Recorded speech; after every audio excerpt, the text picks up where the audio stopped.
इन 3 प्रश्नों को सुनिए। पहला प्रश्न, मां पार्वती बोली, नाथ आप अगर मेरे ऊपर कृपा करें तो मैं आपसे कुछ प्रश्न करना चाहती हूं, आप कृपा कीजिए, मैं कुछ प्रश्न करना चाहती हूं। कहिए क्या पूछना चाहते, क्या प्रश्न करना चाहते, पूछो। बोले मैं आपसे ये जानना चाहती हूं, मेरे 3 प्रश्न हैं। पहला मेरा प्रश्न है, इस संसार में सबसे बड़ा नीच व्यक्ति कौन है? ध्यान से सुनना। सबसे पहला मेरा प्रश्न है, इस संसार में सबसे बड़ा नीच व्यक्ति कौन है? दूसरा मेरा प्रश्न है, इस संसार में सबसे कठिन काम क्या है? समझ में आ रही बात? पहला, सबसे नीच कौन है? दूसरा, सबसे कठिन काम क्या है? और तीसरा और महत्वपूर्ण, अपनी बेटी किसको नहीं देनी चाहिए? आजकल हम लोग अपने बराबर का लेवल देखते हैं, ये ठीक है, हमसे अच्छा है, इसको दे दे। लेकिन यहां पर बहुत बहुत ना के बराबर ऐसे लोग रह गए हैं जो बेटी को इन बातों के अनुसार बेटी देते हो। आजकल तो एक ही चीज पूछी जाती है, कितना पैसा कमाता है, दूसरा कोई ऑप्शन नहीं। मैं दावे से कहता हूं, अगर पैसे से नजर हटा लो तो बड़े से बड़े व्यक्ति का बेटा कुंवारा रह सकता है, गुण नहीं। और ये तीनों प्रश्न आज के समाज के लिए बहुत मोस्ट इंपॉर्टेंट है, ध्यान देने योग्य हैं, ध्यान देना चाहिए। हम लोग कहते दहेज प्रथा, मान लिया कि दहेज प्रथा इस समाज में बहुत बुरी चीज है, आज भी मैं भी इसको कई बार बोल चुका हूं, लेकिन दहेज प्रथा से पहले भी एक मेंटलिटी गिरती है, वो ये है कि मुझे पैसे वाला ही लड़का चाहिए। जब हम लड़का देखने जाते हैं तो ये नहीं पूछते हैं कि ये रिश्वत तो नहीं लेता है, पूछते हैं बेईमानी तो नहीं करता है, पूछते हैं। कभी पूछते हो कि 2-4 माला करता है कि नहीं करता है, ये व्रत करते है कि नहीं करता है, ये थोड़ा संयमी है कि? कभी पूछते हो ना? जॉब कहां है, कितना पढ़ा है, कितना कमाता है, ये इसी बात पे केंद्रित है, पूरी शादी इसी पे डिपेंड है। जब तुम ही देखने जा रहे हो व्यापारी, तो सामने वाला भी व्यापारी। काश तुम ढूंढते कि तुम्हारा बच्चा आचरण में अच्छा है कि नहीं। अभी हम बताएंगे इस विषय पे, पूरी कथा सुनो ध्यान से। 3 प्रश्न, कौन से 3 प्रश्न? सबसे पहला प्रश्न है, सबसे बड़ा नीच कौन है?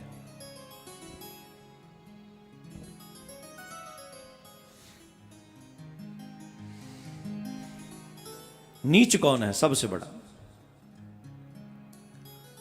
वह व्यक्ति सबसे बड़ा नीच है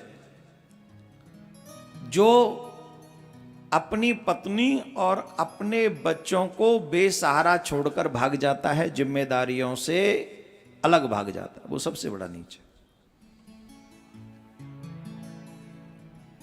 शादी की, शादी के बाद बच्चे हुए और किसी भी कारण से, जैसे कई लोगों को दूसरी कन्या पसंद आ गई और दूसरी आ गई, इसको छोड़ा, चलो अब हम तलाक ले लें, हम तुम्हारे साथ खुश नहीं है। तुम छोड़ के चले जाओगे, तुम्हारे बच्चे किसके सहारे रहेंगे? ये भूखे पे, अरे मैं पैसा दे दूंगा, पैसा भी दे देंगे, बाप कहां से देगा? पैसा तो बाप नहीं बन जाएगा ना। जब पेरेंट्स मीटिंग में उसे बच्चे को बुलाए, बाप को बुलाएंगे, कहां जाएगा? कौन जाएगा? ठीक है मैं आ जाया करूंगा, किसके साथ? न्यू मम्मी के साथ। बच्चे पूछेंगे ऑलवेज, तो तेरी मम्मी ये आती थी, ये कौन है? तो उस बच्चे को शर्मिंदगी उठानी पड़ेगी। दूसरा, उस बच्चे को जिम्मेदारी तुम निभाने से भाग गए, अपनी पत्नी की जिम्मेदारी, पत्नी का कार्य है घर को संभालना, पति का कार्य है बाहर जाके मेहनत करके संभालना। जिम्मेदारियां निभाए। वो सबसे नीच है जो भूखे पत्नी भूखे बच्चों को देखकर जिसका हृदय न पिघलता हो, जिसका हृदय विदीर्ण ना होता हो। जो मनुष्य अपने घर में बच्चों को, अपनी पत्नी को भूख से तड़पते हुए देख सकता है, उससे बड़ा नीच कोई नहीं। उसके लिए तो मृत्यु ही सबसे बड़ा महोत्सव है। अभिप्राय, ऐसे व्यक्ति को मर जाना ही ठीक है जो अपने पत्नी, अपने आश्रित पत्नी और अपने बच्चों को भूख से तड़पते हुए देखकर अपने व्यसनों में व्यस्त रहता हो। सनातन धर्म कहता है जिसके साथ हमने मर्यादित होकर 7 फेरे लेकर विवाह किया हो, कभी भी उसे वेश्याहारा नहीं छोड़ना चाहिए। ये शास्त्र मर्यादा। आज के समय में चलता हुआ ये जो समाज का चलन है वो बहुत गंदा है, तलाक बलाक लेना। हमारे यहां कोई शब्द नहीं है ऐसा। भगवान भोलेनाथ कहते, देवी तुमने संसार के हित के लिए बड़ा मन सुंदर प्रश्न किया है। संसार में सबसे बड़ा नीच वही है जो अपनी पत्नी और अपने बच्चों को बेसहारा छोड़कर सिर्फ अपने सुखों की खातिर जीता है। उससे बड़ा नीच कोई नहीं।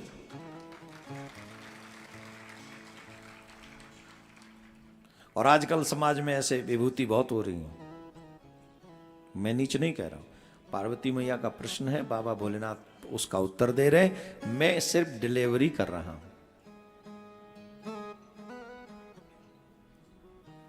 समझ में आ गई? दूसरा प्रश्न, इस संसार में सबसे कठिन काम क्या है? बोले संसार में सबसे कठिन काम है अपने आप को सुखी रखना। क्यों? बोले इसलिए जिस जगह पर हम रह रहे हैं उस जगह का नाम सुखालय नहीं है, उस लोक का नाम है दुखालय। क्या नाम है? दुखालय। दुखालय का अभिप्राय है कि हम और आप जहां रह रहे हैं वहां सुख और दुख दोनों आते जाते रहेंगे। और किसी किसी के जीवन में तो इतना बड़ा दुख आता है कि वो दुख जिंदगी भर के लिए उसको दुखी कर जाता है, जीवन पर्यंत के लिए। इस स्थिति में, कठिन परिस्थिति में, दुखालय में पहुंचकर भी अपने आप को सुखी रख पाना, यह सबसे क्रिटिकल कंडीशन है, यह सबसे कठिन काम है। मेरी बात पर विश्वास न मानो तो बताओ यहां कौन कौन सुखी बैठा है? क्या कभी दुख नहीं हुआ है जीवन में? है ऐसा कौन सा जीव जगत में जिसने दुख ना झेला, राही चल अकेला। इस संसार में ऐसा कोई मनुष्य नहीं है जिसने दुख नहीं झेला है। भगवान भी जब धरती पे आते हैं तो वो भी अनुकरण करके बताते, देखो मैं भी दुखी हो रहा हूं। यहां सीता मैया का हरण हुआ, दशरथ जी का मरण हुआ, लक्ष्मण जी को शक्ति लगी, अयोध्या जैसा साम्राज्य छोड़ के जाना पड़ा। यह सुख है कि दुख है? एक रत्ती भर भी दुख नहीं आया हमारे जीवन में उनके बराबर। भगवान कृष्ण नहीं आए उससे पहले उनके 6 भाइयों को मार दिया गया जन्म लेते ही। एक रत्ती भर दुख नहीं आया हमारे जीवन में उनके बराबर। कठिन स्थितियों को होने के बावजूद भी अपने आप को सुखी रखना, यही सबसे कठिन काम है। अब बोलो है कि नहीं ये कठिन काम? बोलो है कि नहीं ये कठिन काम? सबसे कठिन काम क्या? अपने आप को सुखी रखना। इस संसार की सबसे बड़ी संपत्ति भी है अपने आप को सुखी रखना। संसार तो चलता रहेगा, कोई आएगा कोई जाएगा, तुम्हारे अपने भी आएंगे और जाएंगे। तुम्हारे घर में तुम्हारी मर्जी से कोई आया नहीं, तुम्हारी मर्जी से तो कोई जाएगा नहीं। यहां तो संसार है, चलता रहेगा। लेकिन तुम उनके साथ, कोई आ गया तो तुम्हारे ढोल बजने लगे और तुम, कोई चला गया तो रोने लगे। तुम अपने आप को न सुखी रख सकते न दुखी रखोगे। लेकिन एक बात जब समझ लोगे कि मैं अकेला कृष्ण का हूं, कृष्ण अकेले मेरे हैं, बाकी के संसार में तो ये यात्रा चल रही है, बाकी का ठाकुर जी जाने, ठाकुर जी का काम जाने। कोई आएगा तो उसकी मर्जी, कोई जाएगा तो भी उसकी मर्जी। ये सोच लोगे तो सुखी हो जाओगे।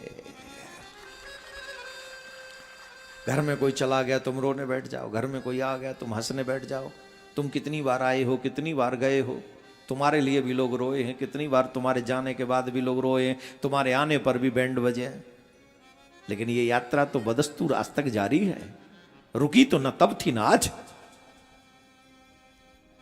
किसी के जाने से हम संगम में नहीं कूद पड़े, और किसी के आने से हमने कोई माता रानी को कोई सोने का छत्तर नहीं चढ़ा दिया। हम तो वैसे ही। तो सबसे कठिन काम है, बताओ है कि नहीं सुखी होना? थोड़े दिन सुखी हो जाओ तो कईयों को तो ये गलत फहमी हो जाती, मैं जब जब खुशी होता हूं तब मुझे बुखार आ जाता है।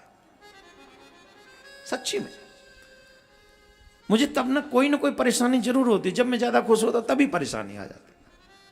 एक तो इस भ्रम को ही हटा दोगे, तुम सुखी होगे तो तुम बीमार पड़ जाओगे।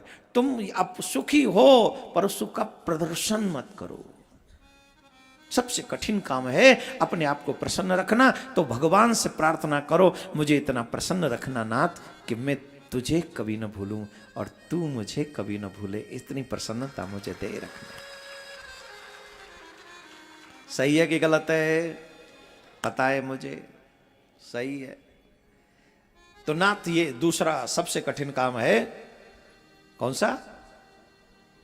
अपने आप को प्रसन्न रखना। और तीसरा, अपनी लड़की किसको देनी चाहिए, अपनी लड़की किसके साथ ब्याहनी चाहिए। इस बात को बड़े ध्यान से सुनना। मां पार्वती पूछ रही हैं बाबा भोलेनाथ से। आज समाज में ये प्रश्न नहीं होता। कोई कहता है कि तेरा घरवार कितना है, कोई कहता है कि तेरा व्यापार कितना है, कोई कहता है कि तेरा व्यवहार कितना है, मगर कोई ये नहीं कहता प्रभु से प्यार कितना है। कोई नहीं कहता। हे पार्वती, जब बेटे का विवाह करना हो, बेटी का विवाह करना हो, लड़का देखना हो, परिवार देखना हो, तो कुछ चीजों को जरूर देख लेना चाहिए। जिनके घरों में ये चिन्ह हो उनके घरों में कभी शादी न करे। जिन जिन के बेटियां हैं वो ध्यान से सुन लीजिए। ऐसे चिन्हों वालों के यहां पर, ऐसे कर्मों वालों के यहां पर कभी भी अपनी बेटी का विवाह नहीं करना चाहिए।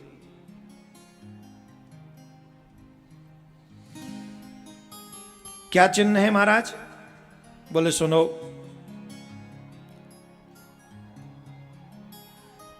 जो बच्चा संस्कार रहित हो, जो संस्कारी न हो, ध्यान से सुनना, जो बच्चा संस्कारी न हो ऐसे बच्चे को कभी भी अपनी बेटी नहीं देनी चाहिए। हम लोग संस्कार विहीन लोगों को अपनी बेटियां दे देते हैं तो वही लोग 2 साल बाद 3 साल बाद किसी थर्ड पर्सन से मिलते हैं और हमारी बेटी को कहते तुमसे हम सुख नहीं है, जाओ तुम अपने घर चले जाओ। नाना प्रकार के दुख मिलते उस बेटी को। संस्कारवान व्यक्ति होगा तो ये याद रखेगा कि मेरे संस्कारों में ये परमिशन नहीं है कि मैं किसी के घर से लाई हुई बेटी को या अपनी ब्याहता पत्नी को दुख दूं। वो मेरा कर्तव्य है, मेरा धर्म है कि मैं उसका पालन करूं, संभाल के रखूं, उसे प्रसन्न रखूं, ये मेरा दायित्व है। संस्कार विहीन बच्चे को अपनी बेटी नहीं देनी चाहिए। दूसरा, जिस परिवार में संतति कम होती हो, मीन्स पुत्रों की संतति कम होती हो, उस परिवार में भी अपनी बच्ची कम ना ही दें तो ज्यादा अच्छा। अभी आप समझ नहीं रहे होंगे, हम इसको एक्सप्लेन कर देंगे तो थोड़ा पता नहीं उसको लोग कैसे रिएक्ट करेंगे।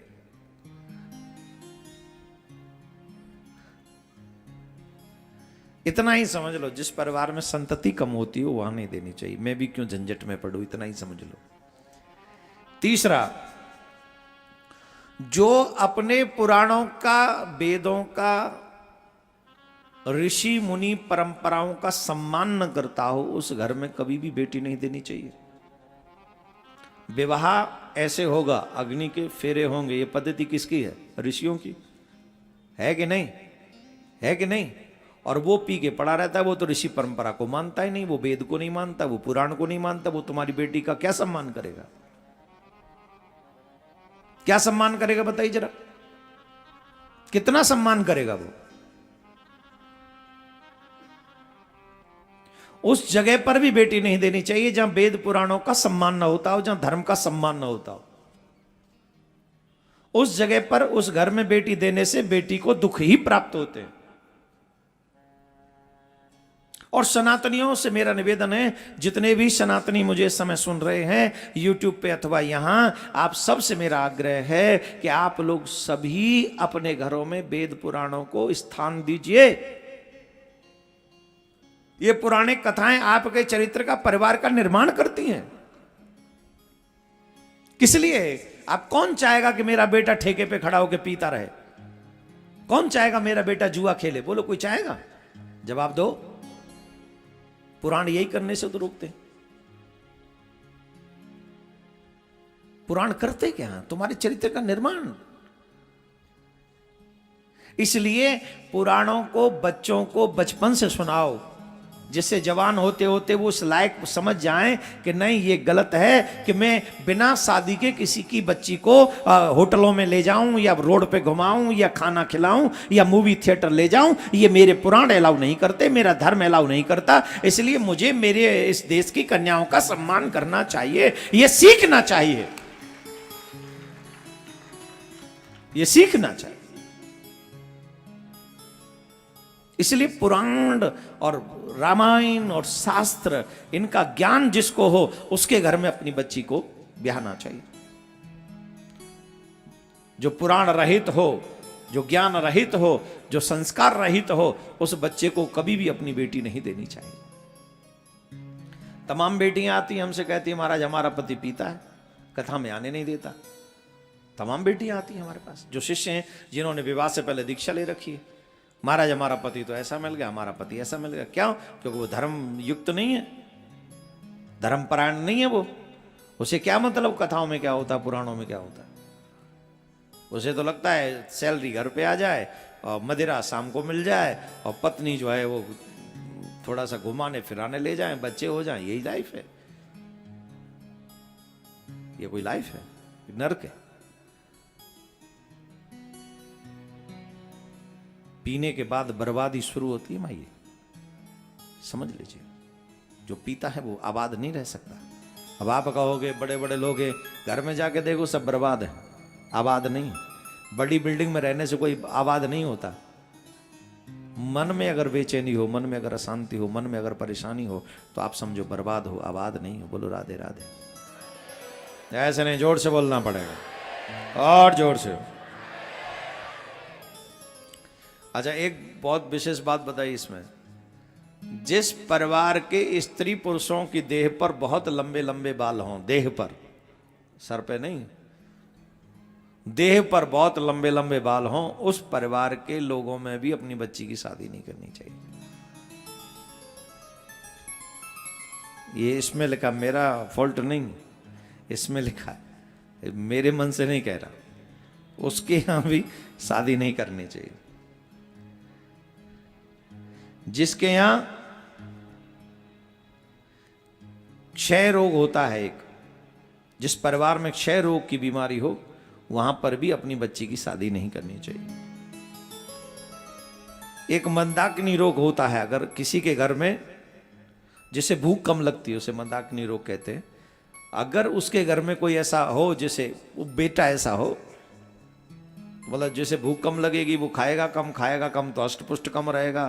कुल मिला के पता चले कि समय से पहले ही वो बीमार हो गया, तो हष्टपुष्ट होना चाहिए मंदाकिनी रोग वाला, मतलब अच्छा खाने पीने वाला हो, जो कम खाने पीने पर। वो कई मम्मी पापा ये तो खाता ही नहीं, हमारी आपकी बेटी को तो भोजन भी नहीं बनाना पड़ेगा, तो मतलब कैंसिल कर दो उस विवाह को। बोला हमारी बेटी को भोजन बनाना पसंद है, इसलिए हम नहीं करेंगे ऐसे लड़के के साथ, कैंसिल। जिसके परिवार में किसी को मिर्गी आती हो, उस परिवार में भी अपनी बेटी की शादी नहीं करनी चाहिए। न जाने अब क्यों परिवार को क्यों चुन रहे हैं कि अगर हमने ऐसे किया तो आने वाली संतति ऐसी हो सकती है बेटी की। ये सारा ध्यान उसी पे है। ये जितने भी नियमावली बनाई जा रही है आने वाली संतान को गुणवान और स्वस्थ बनाने के लिए की जा रही है। यहां कोई उनमें दोष नहीं देखा जा रहा है, आप समझो इस बात को। यहां जो बाबा भोलेनाथ बता रहे हैं कि आने वाली संतति मतलब जो तुम्हारा वंश चलाएगी, आने वाली पीढ़ी वो अच्छी हो, उसके लिए गुण बताए जा रहे हैं। तो जिसे मंदाकिनी, जिसे रोग मिर्गी रोग हो, उसके घर में भी ब्याह नहीं करना चाहिए। जिसके शरीर पे सफेद दाग हों, जिनके परिवारों में कोई रहता हो, उनको भी उनके घर में विवाह नहीं करना चाहिए। जिनको कुष्ठ रोग हो उनके घर में भी विवाह नहीं करना चाहिए कि आने वाली पीढ़ी के वो रोग भी हो सकता है। तो इन नियमों को बताया गया कि बेटी इन लोगों की नहीं देनी चाहिए जो धर्मविहीन हो या जिनको ऐसी ऐसी बीमारियां हो।